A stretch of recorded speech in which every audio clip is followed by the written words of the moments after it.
Anda kembali di Kompas Petang, saudara. Warga negara asing tanpa busana yang muncul di panggung pementasan di Puri Saraswati, Ubud, Bali diduga mengalami depresi. WNA perempuan itu kini dibawa ke Rumah Sakit Jiwa Bangli. Satpol PP mengamankan perempuan warga negara asal Jerman dari penginapannya. Selanjutnya ia dibawa ke Rumah Sakit Jiwa Bangli. Polisi menduga WNA ini mengalami depresi karena kehabisan uang di Bali.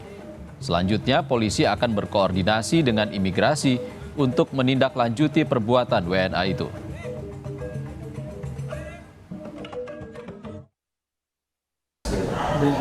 Diduga memang yang bersangkutan ada depresi lah, yang bersangkutan ada depresi. Oleh karena itu pihak petugas yang ada di lokasi maupun berkoordinasi dengan pihak Polsek dan juga Satpol PP untuk dibawa ke Rumah Sakit Jiwa.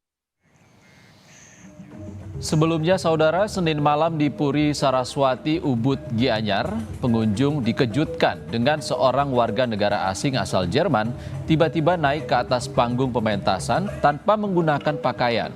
Dalam rekaman terlihat perempuan WNA tanpa busana itu menolak diamankan petugas. Pihak keamanan di lokasi meminta bantuan Satpol PP untuk dibawa ke Rumah Sakit Jiwa.